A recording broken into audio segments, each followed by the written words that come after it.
So hello and welcome back to our channel BM mentor. तो आज हम बात करने वाले chapter number 40 semiconductor in electronics या फिर सेमीकंडक्टर इलेक्ट्रॉनिक्स के बारे में। ठीक है, ये काफी इंटरेस्टिंग चैप्टर है। आपके आगे इंजीनियरिंग में भी काम आएगा। अगर आप इंजीनियरिंग परस्यू करना चाहते हैं, एमएससी बीएससी इन सब में भी अच्छी तरीके से काम आता है सेमीकंडक्टर। आज की लाइफ में अगर आप कोर में जाना चाहते हो तो सेमीकंडक्टर आपके लिए की है उसमें जाने की। ठीक है, तो चलिए आगे बढ़ते हैं, पढ़ते हैं सेमीकंडक्टर्स। ठीक है, तो क्वेश्चन नंबर 1 क्या बोल रहा है? इन द गिवन कुछ मिस हुआ। हाँ, in the given figure V naught is the potential barrier across the PN junction. V naught is potential barrier across the PN junction when the no battery is connected है। यहाँ पे ये spelling I think थोड़ी mistake हो गई। Connected across the junction, तो इनमें क्या होगा? मतलब इनमें से जब बताना है कि कौन सा होने वाला है जब कोई बैटरी कनेक्टेड नहीं है तो। ठीक है, चलिए तो ऑप्शन नंबर ए की तरफ चलते हैं। ऑप्शन नंबर ए क्या बोल रहा है? 1 and 3 both corresponding to forward biasing of the junction. नहीं, 1 और 3 दोनों करेक्ट नहीं है, गलत बात है। ऑप्शन नंबर बी की तरफ चलते हैं। 3 is corresponding to the forward bias junction and 1 is corresponding to the reverse bias junction. Yes, exactly, this is the correct answer. 1 is corresponding for the reverse bias and third is corresponding to the forward bias. ठीक है, because जो height है potential barrier वो decrease कर रही है ना। चलिए आई होप आपको समझ में आएगा। और option number B is the correct answer. तो बी आया, ऑप्शन बी को मार्क कर लेते हैं हम। कहाँ है? हाँ, B is the correct answer. ठीक है, चलिए ओके, थोड़ा सा आई गेस थोड़ा सा दिक्कत हुई है इसमें। क्वेश्चन नहीं आ रहा क्या? आई थिंक थोड़ा सा कुछ मिस हुआ है। चलिए मैं क्वेश्चन आपको पढ़ के बता देता हूँ। क्वेश्चन मेरे पास है लिखा हुआ। क्वेश्चन क्या बोल रहा है? क्वेश्चन नंबर 2 बोल रहा है कि in the given figure assume the diode to be ideal. इसमें हमें अज्यूम करना है कि जो डायोड है वो आइडियल है। ठीक है, तो देखिए, तो अगर डायोड आइडियल है तो हमें बताना है कि कौन सा फॉरवर्ड बायस में, कौन सा रिवर्स बायस में। तो ये तो आप बड़े आसानी से देख के बता सकते हैं कि कौन सा फॉरवर्ड बायस में, कौन सा रिवर्स बायस में। देखो यहाँ से 0 से स्टार्ट होकर -10 तक गया है, तो ऑब्वियसली बात है यहाँ से डिक्रीज करता गया है ना। तो आपको बताना है कि कौन सा फॉरवर्ड बायस में है, कौन सा रिवर्स बायस में। तो ऑब्वियसली D2 फॉरवर्ड बायस में, D1 रिवर्स बायस में। क्योंकि क्योंकि क्योंकि क्योंकि क्योंकि यार पेन भाई साहब, पेन जी चल जाओ। हाँ, क्योंकि जो D2 के अक्रॉस पोटेंशियल देखेंगे, वो जो पीक की साइड है, जो बी पॉइंट पर है, वो ज्यादा है एज कम्पेयर टू अगर आप उसको जंप करेंगे तो। ठीक है, तो आपको आई होप समझ में आ गया होगा। चलिए क्वेश्चन नंबर किसी तरफ चलते, क्वेश्चन नंबर 3 की तरफ। ये आगे से थोड़ा सा ना पेन दिक्कत करता है।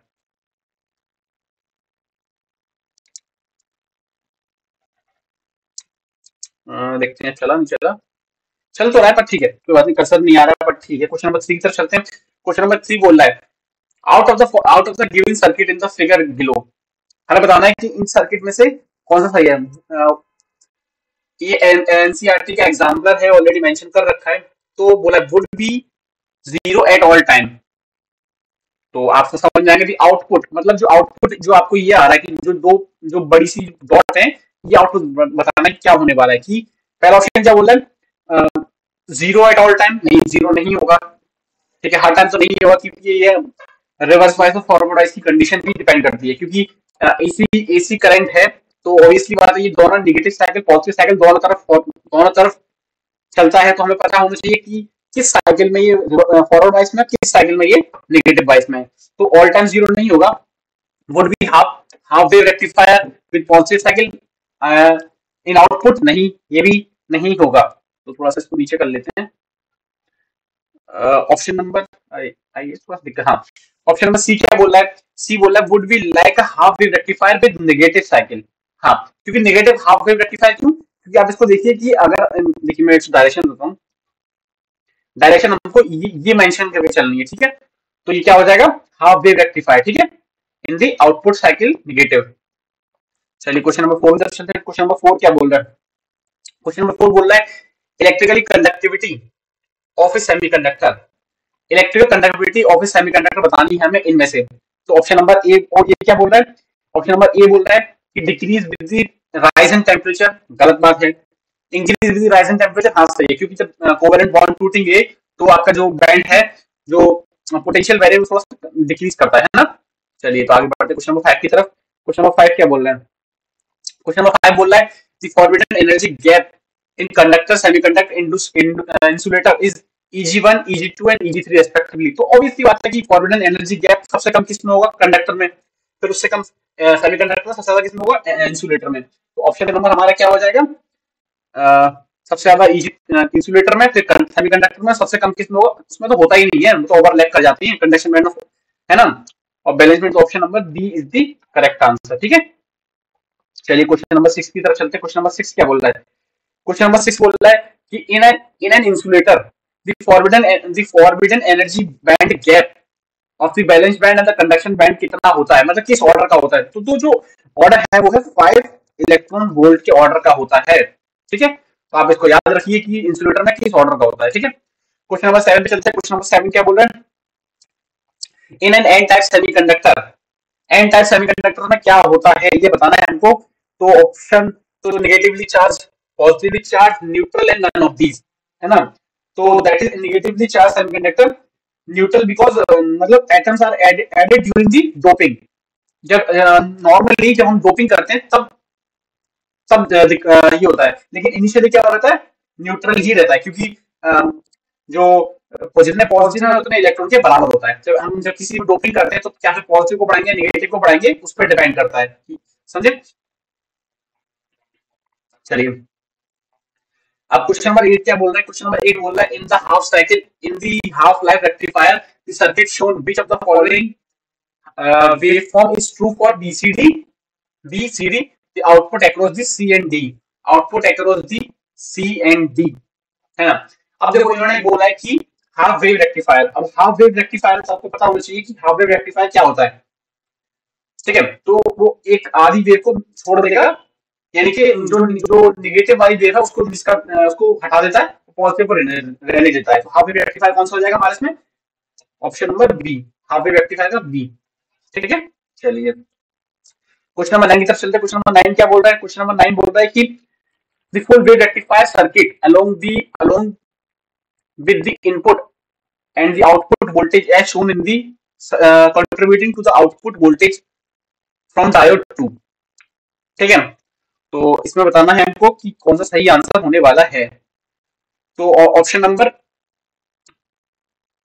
मतलब इनमें से कौन से की वजह से, कौन से डायोड की वजह से कौन सा साइकिल है, ये बताना है हमको.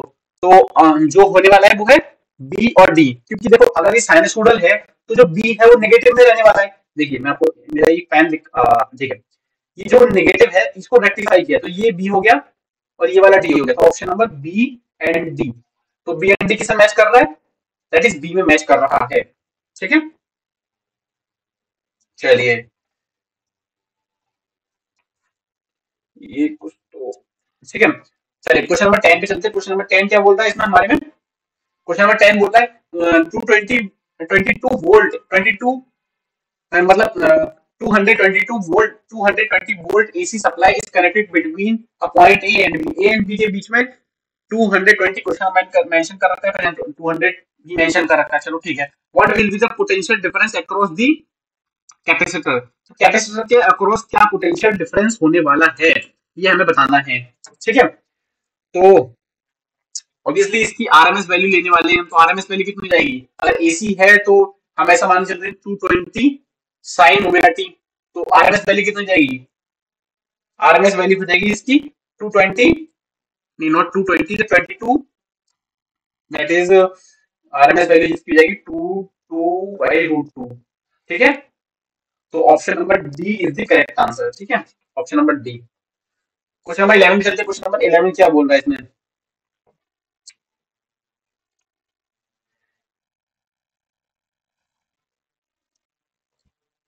क्वेश्चन नंबर 11 बोल रहा है कि हाँ,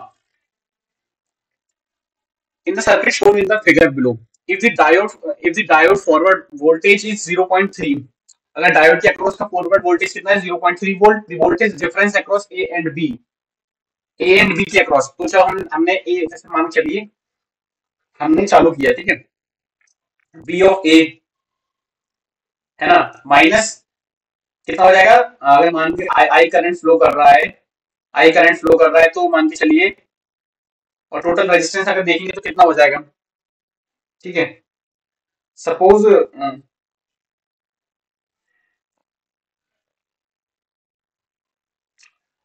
अगर मैंने इन दोनों का रेजिस्टेंस को ऐड कर लूं तो टोटल रेजिस्टेंस ए और बी के अक्रॉस कितना होने वाला है, वो 10 किलो ओम हो जाएगा। ठीक है, तो 10 किलो ओम। तो मैं ऐसे लैड कर इसमें कुछ करंट का कुछ बारे में कुछ बोल रखा है, नहीं बोल रखा है, तो ठीक है हम ले लेते हैं। तो जो भी अक्रॉस होने वाला है वो क्या हो जाएगा, एक मिनट यहाँ पे देते हैं, B of A B minus 0.3, तो जिसके वो किसके बराबर हो जाएगा, R1 प्लस R2। अरे यार ये पेन की दिक्कत हो रही है बहुत ज्यादा। R1 मैं बोलता हूँ, आप मेंशन कर लीजिए, वो होने वाला है कि देखिए जो that is V of A B minus 0.3 volt, 0.3 क्योंकि पोटेंशियल इसके डायोड के अक्रॉस ड्रॉप आएगा, तो वो कितने बराबर हो जाएगा, R1 प्लस R2, है ना, R1 plus R2 into current I, और I हमने मान लिया है कि 2 मिली एम्पियर फ्लो कर रहा है, लेट हमने मेंशन कर लिया 2 मिली एम्पियर, है ना। तो वो कितना होने वाला है, तो two I net net resistance कितना हो जाएगा, दैट इज 10 किलो ओम, और 10 kilo ohm into 2 milli ampere, 2 milli ampere माना नहीं, देखिए आप डायग्राम में देखिए मेंशन कर रखा है, मैंने भी ध्यान नहीं दिया, 2 मिली एम्पियर। ठीक है, तो आप निकालेंगे तो आंसर आपका कितना आने वाला है, इसमें आंसर आने वाला है 2.3 वोल्ट, 2.3 वोल्ट। मैं आपको फिर से एक बार एक्सप्लेन कर देता हूँ, जैसे मेंशन कीजिए, पेन मेरा दिक्कत कर रहा है लेकिन मैंने आपको लिख के दिखा था, V of A minus I R minus B of B minus I R is equal to B of B। ये आपको ऐसे चलना है, ठीक है, एक तरह से KVL लगा लीजिए, पर ये KVL तो लूप में लगता है, लेकिन आप मान चलिए कि ये कोई लूप है। ठीक है, चलिए क्वेश्चन नंबर 12 पे चलते हैं। क्वेश्चन नंबर 12 क्या बोल रहा है, when an electric field is applied across a semiconductor, semiconductor के across एक electric field apply की जाती है, तो उसमें क्या रहता है, then holes in the balance band moved from higher energy to lower energy, so option number C is the correct answer, option number C is the correct answer। ठीक है, चलिए क्वेश्चन नंबर 13 पे चलते हैं। क्वेश्चन नंबर 13 क्या बोल रहा है, an absolute zero SI act as, जो एक एब्सोल्यूट SI है वो कैसे एक्ट करता है, it acts like an semiconductor या फिर इंसुलेटर या फिर मेटल, ये हमें बताना है। तो एक वो तो एक इनमें से किसी तरह रिएक्ट नहीं करता, अगर उसको डोप करेंगे तब वो इंसुलेटर की तरह रिएक्ट करता है, वो सॉरी सेमीकंडक्टर की तरह रिएक्ट करता है। सो दैट इज मतलब एक तरह से नॉट, मतलब एक तरह से इनिशियली अगर देखें, जैसे ऐसा ही तो वो एक तरह से रेत मान लीजिए, रेत मतलब एक सैंड टाइप से, तो एक इंसुलेटर की तरह ही बिहेव करेगा ना। ठीक है, तो अगर उसको डोपिंग करेंगे तो वो सेमीकंडक्टर की तरह बिहेव करेगा। ठीक है, तो it's initially it's like insulator, so option number C is the correct answer. ठीक है, क्वेश्चन नंबर 14 चलते हैं। क्वेश्चन नंबर 14 क्या बोला, इन अ गुड ये कंडक्टर है, आई थिंक कुछ मिस्टेक हो गया, in a good conductor of electricity the type of bonding that exist. ठीक है, इनमें से कौन सी बॉन्डिंग एग्जिस्ट करती है, दैट इज मेटालिक बॉन्डिंग, सीधी सीधी बात है, option number D is the correct answer. ठीक है, चलिए क्वेश्चन 15 चलते हैं। 15 क्या बोल रहा है, 15 बोल रहा है कि the manifestation manifestation of band structure in solid is due to, इनमें से किन की वजह से मैनिफेस्टेशन होता है। ठीक है, तो that is because of Pauli's exclusive principle, so option number B is the correct answer. ठीक है, याद रखिए मैंने पहले ही बोला साइंटिस्ट की किए हुए काम और साइंटिस्ट का नाम याद रखना है आपको बहुत अच्छी तरीके से। ठीक है, चलिए the probability of electron to found in the conduction band of an interesting semiconductor to of infinite temperature, तो हमें बताना है कि probability क्या होगी इलेक्ट्रॉन के मिलने की in an intrinsic semiconductor in conduction band at infinite temperature। ठीक है, तो हमें ये इस पे कमेंट करना है। तो मतलब एक increase exponentially with increase in band gap, नहीं ये तो नहीं होगा, पर डिक्रीज एक्सपोनेंशियली हो जाएगी क्योंकि डिक्रीज कर जाएगी। ठीक है, so option number B is the correct answer. चलिए 17 तो चलो, 17 क्या बोल रहा है, 17 बोल रहा है कि in N N type silicon which of the following statement is true, इनमें से कौन सा ट्रू है एन टाइप सिलिकॉन के लिए। So electrons N type electrons are majority carrier and trivalent atom are dopant नहीं। ठीक है, इलेक्ट्रॉन्स आर माइनॉरिटी कैरियर नहीं, holes are minority carrier, electrons are majority carrier, पर जो डोपिंग होती है वो कौन सी होती है, पेंटावेलेंट एटम की, पेंटावेलेंट होती है तभी तो एक्सिस में हमारे पास इलेक्ट्रॉन मिलता है ना। ठीक है, so obviously option number C is the correct answer. 18 चलते 18 क्या बोल रहा है? 18 बोला if a small amount of antimony is added to germanium crystal, तो इनमें से कमेंट करना है तो उस पर क्या डिफरेंस आएगा। तो there will be more free electrons हो जाएंगे वहां पे, और होल्स की मतलब एक तरह से कंसंट्रेशन ऑफ होल्स कम हो जाएगी as compare to concentration of electron, या फिर कंसंट्रेशन ऑफ इलेक्ट्रॉन बढ़ जाएगी। So there will be more free electrons. So option number C is the correct answer. ठीक है, चलिए क्वेश्चन नंबर 19 चलते हैं। 19 के बारे में क्या पूछा है? The dominant mechanism of a motion of charge carrier in a forward and reverse bias silicon pn junction are। ठीक है, तो इस पर हमें कमेंट करना है कि क्या होने वाला है। ठीक है, तो drift in forward bias, diffusion in reverse bias नहीं, diffusion in forward bias and drift in reverse bias, ये सही बात है। So option number B is the correct answer. एक बार फिर से पढ़ देता हूँ। Dominant mechanism of for motion of charge carrier in forward and reverse bias in silicon junction. तो इनमें से क्या हो जाएगा, क्या होगा कि जो डिफ्यूजन है वो फॉरवर्ड बाइस में होगा, जो ड्रिफ्ट है वो रिवर्स बाइस में होगा। ठीक है, चलिए क्वेश्चन नंबर 20 तक चलते हैं। क्वेश्चन नंबर 20 क्या बोल रहे हैं? In an unbiased PN junction, the holes diffuse from P region to N region because एक unbiased PN junction है, तो उनमें से होल्स क्या कर रहा है?